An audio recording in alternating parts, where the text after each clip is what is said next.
So today we are going to start our discussion regarding the OHP subject with the introduction to the pneumatic system. Basically, this subject is having two major components. One is pneumatic, one is hydraulic. So out of these two, we'll be discussing about the pneumatic majorly. And after that, the different types of circuits.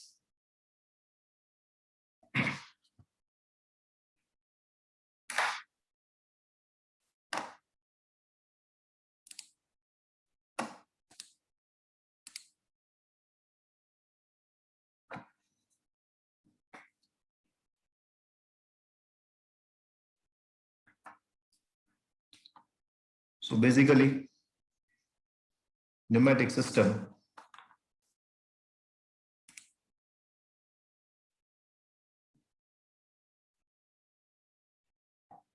this system normally we are utilizing wherever we are having specific requirements like fast response, clean environment, speed control, lower loading conditions. At all of those places, we can utilize the pneumatic components and we can have the low cost automation solution. So with help of this pneumatic actuators, we can perform various tasks and we can do the automation also with help of these pneumatic components along with some of the electrical components also. Basically, this pneumatic system works with help of the compressed air. So here, as compared to the hydraulic system, the working medium is the compressed air. In the hydraulic system, we are having the working medium as a oil.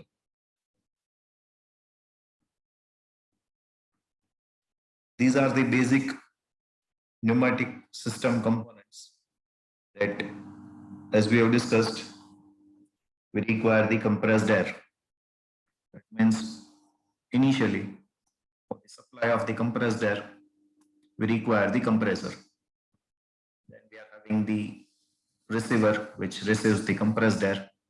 Then we are having the FRL unit. It means filter, regulator, and lubricator unit. Then we are having the different types of control valves in which we can consider the direction control valve, flow control valve, pressure control valves. Then different types of logical valves also we are having, that AND gate, OR gate, means shuttle valve, twin pressure valve. Then we are having the time delay valve. So different types of control valves we are having. With help of those control valves, we can decide the logical supply of the compressed air into the system. And at last, we are having the actuators.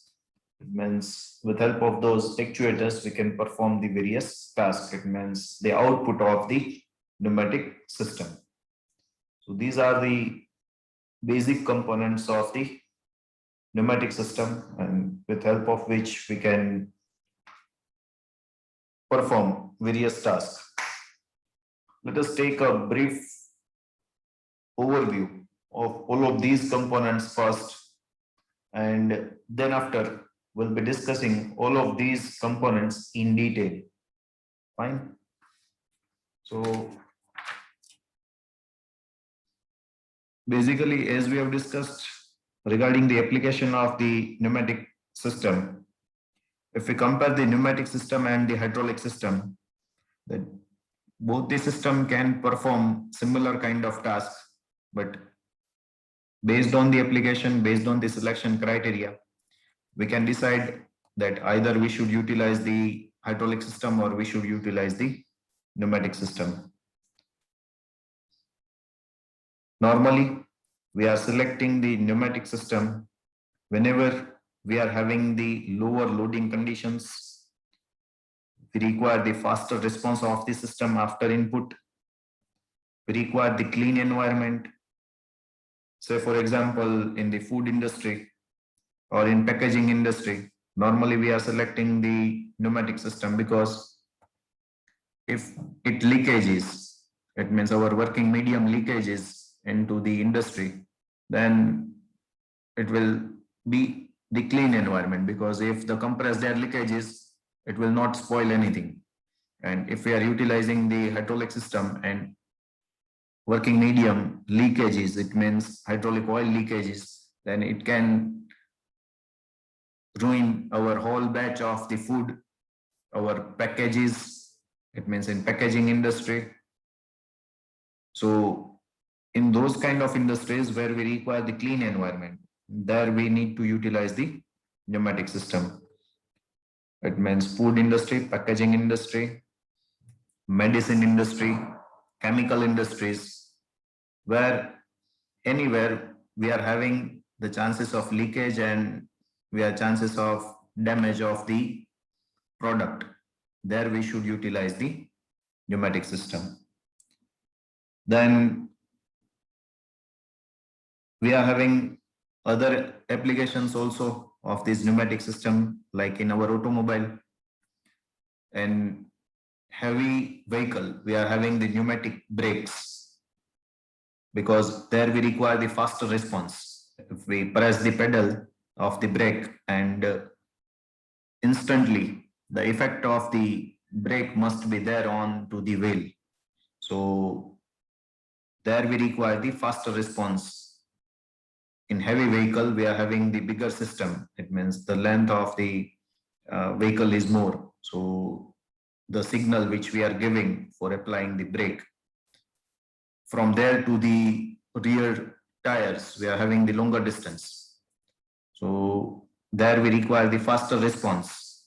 Then only brakes can be applied on time.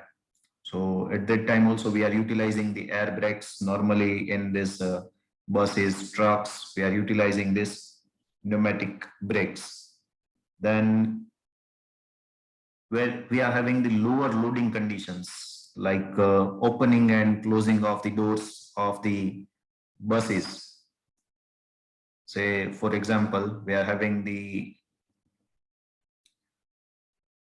BRTS buses. So in all of those buses, the door opening and closing, it depends on the pneumatic actuator.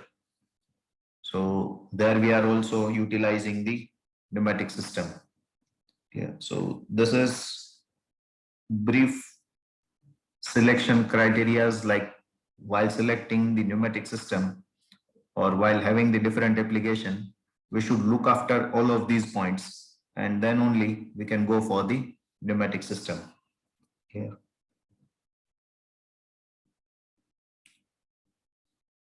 The overall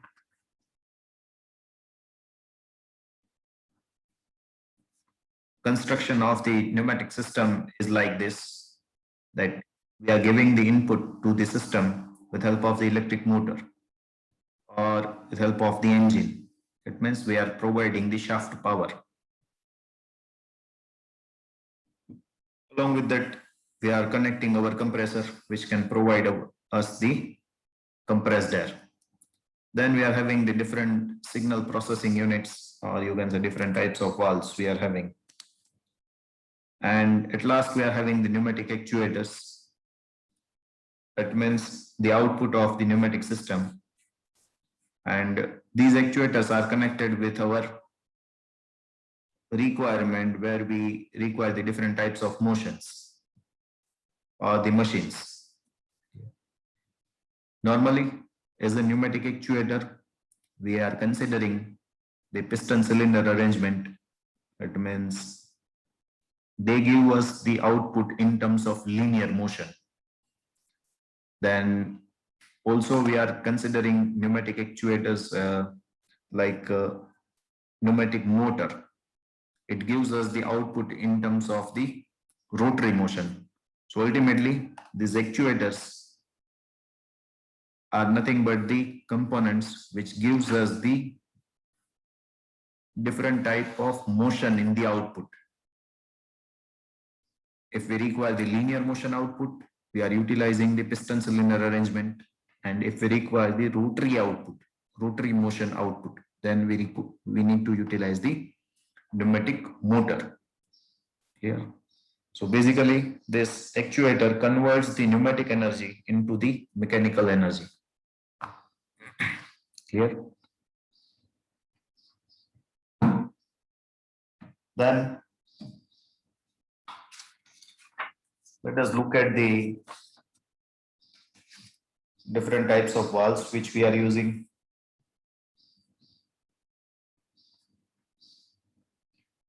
Okay, before moving to that, regarding the loading condition, as we have discussed that normally, whenever we require the lower load condition we are having, at that time we are using the pneumatic system.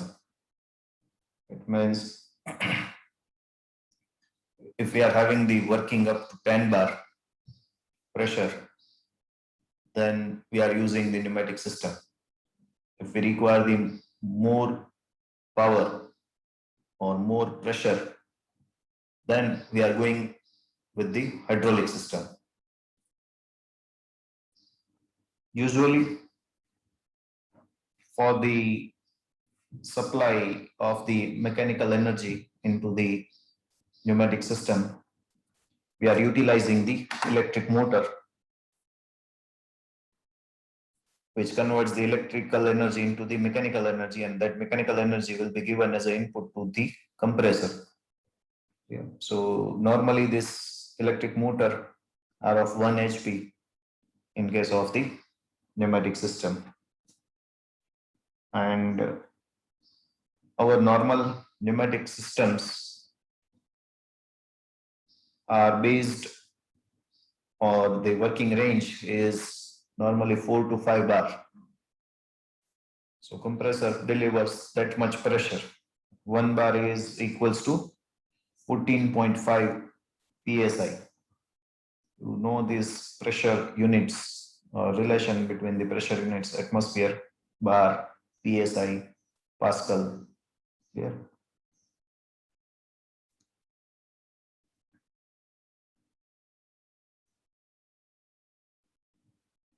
And as we have discussed in the application of the pneumatic system, that based on the different criteria, we can select the pneumatic system. And while selecting the pneumatic system, also we need to consider different selection criteria of the pneumatic system, like pressure ratio, then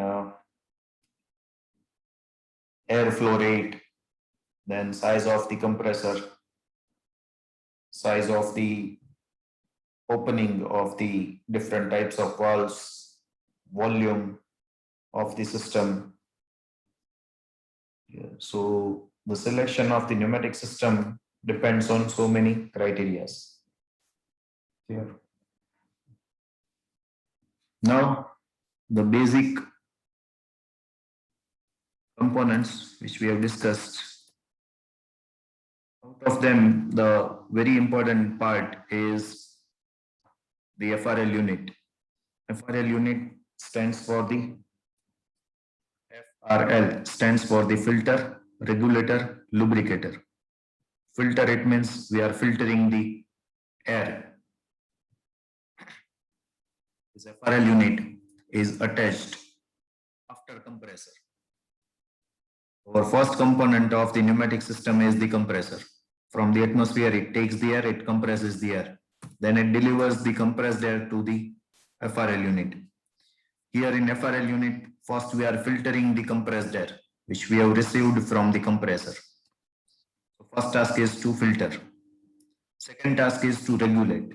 It means here we are regulating the pressure as per our requirement. If we require, say, 4 bar pressure into the system, then with help of the regulator, we can regulate the pressure and we can supply the 4 bar pressure of the compressed air into the system. Then the third one is the lubricator. Here we are supplying a very small lubrication for the internal parts of the pneumatic system. So basically FRL unit means filter, regulator and lubricator. All three are covered within a single unit, which is known as the FRL unit.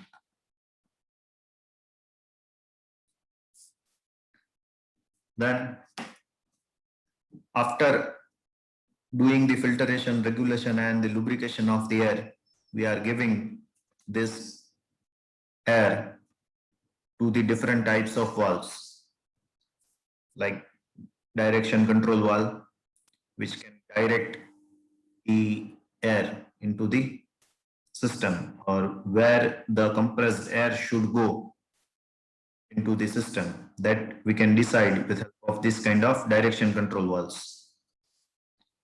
There are various types of direction control valves like 3x2 direction control valve, 4x2 direction control valve, 5x2, 4x3, 4x2. So many different types of configurations of this direction control valve we are having, which can decide the direction of the compressed air into the system. Then we are having the flow control valve. Here the written 3x2 direction control valve, it means 3 ports, 2 position. It means we can do the 3 connections onto these valves and it can be switched between 2 positions. So that's why we are denoting it as a 3x2. So first number stands for the number of ports and the second number stands for the number of position that we can achieve into the direction control valve. So this kind of numbers normally we are denoting along with this direction control valve. These numbers are nothing but the number of port and number of positions. After this DCV, we are giving the air to the flow control valve if we want the speed control of the system.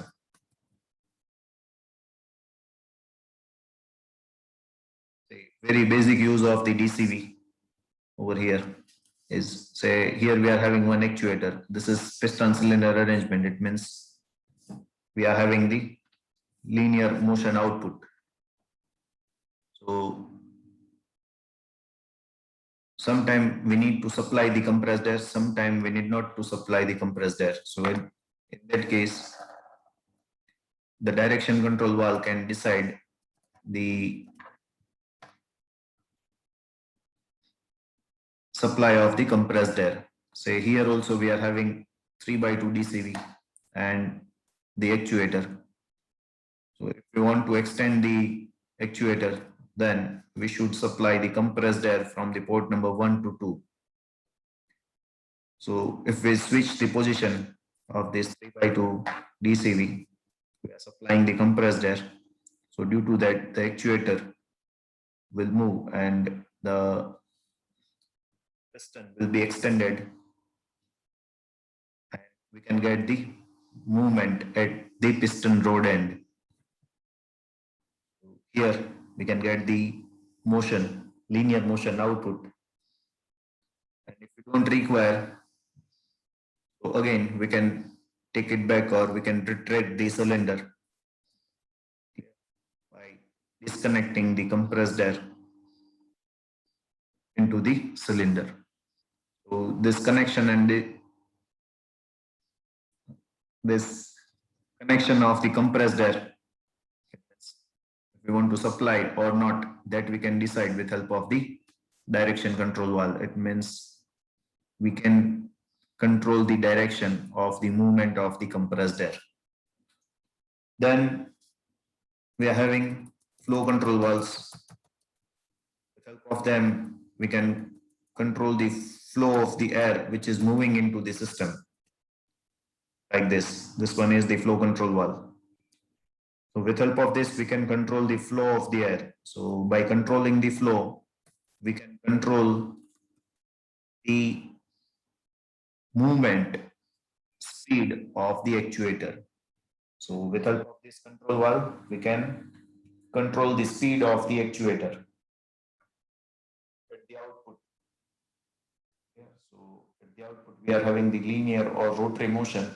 So the speed of that motion we can control by controlling the flow, and to control the flow of the compressed air, we can utilize this kind of throttle valves, or you can say the flow control valve.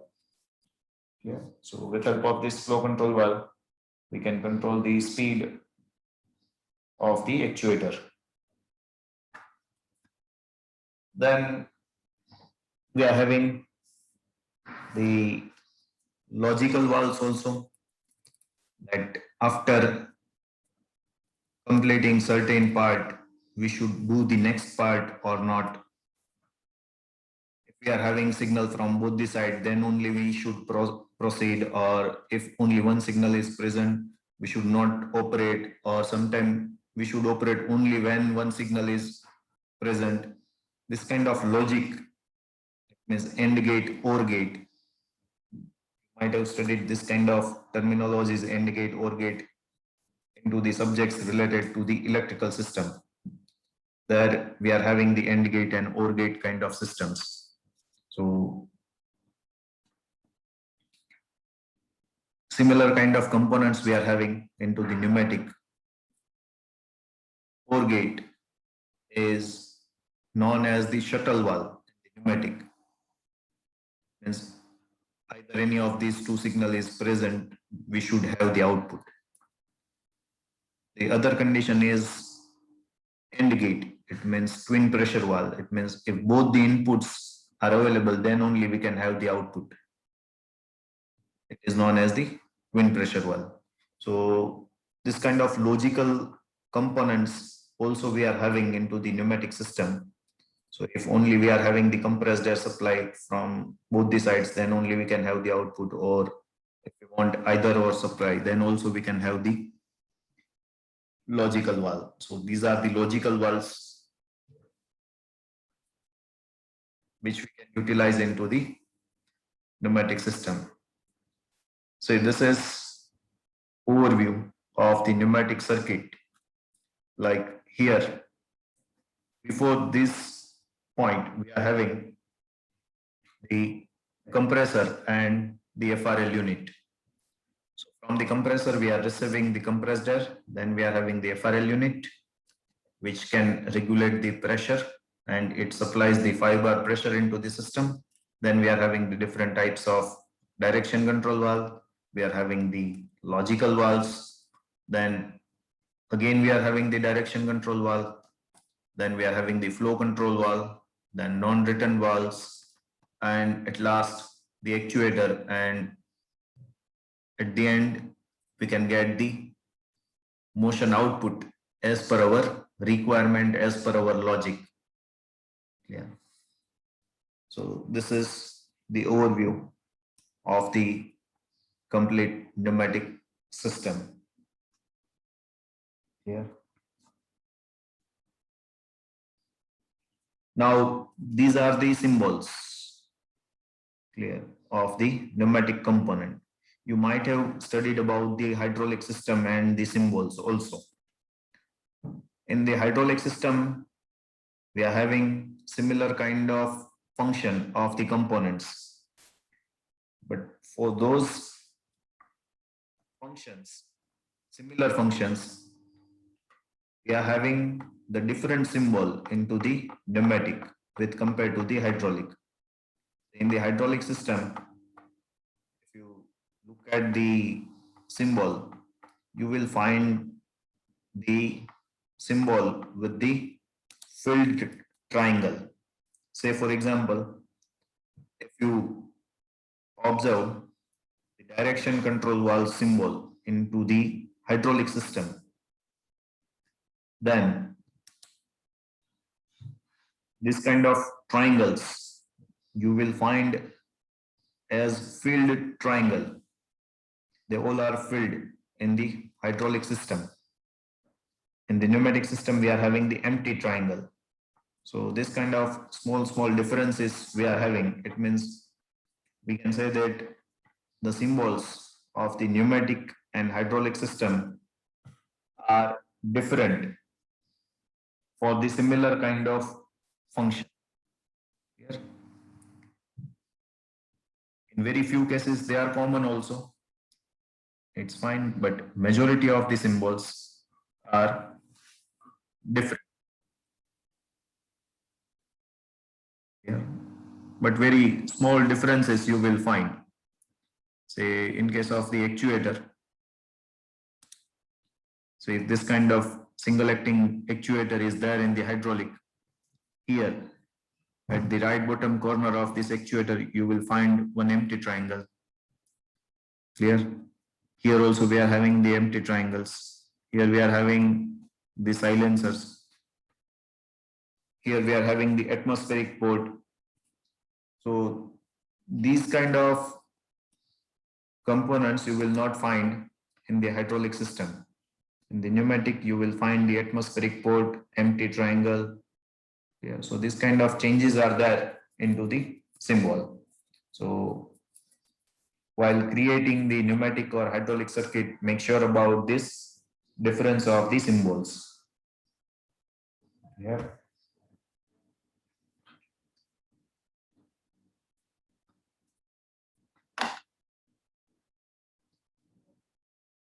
And at last, we'll discuss about this different types of actuators in which we are having the linear motion output, then we are having the rotary motion output type of actuators. Clear?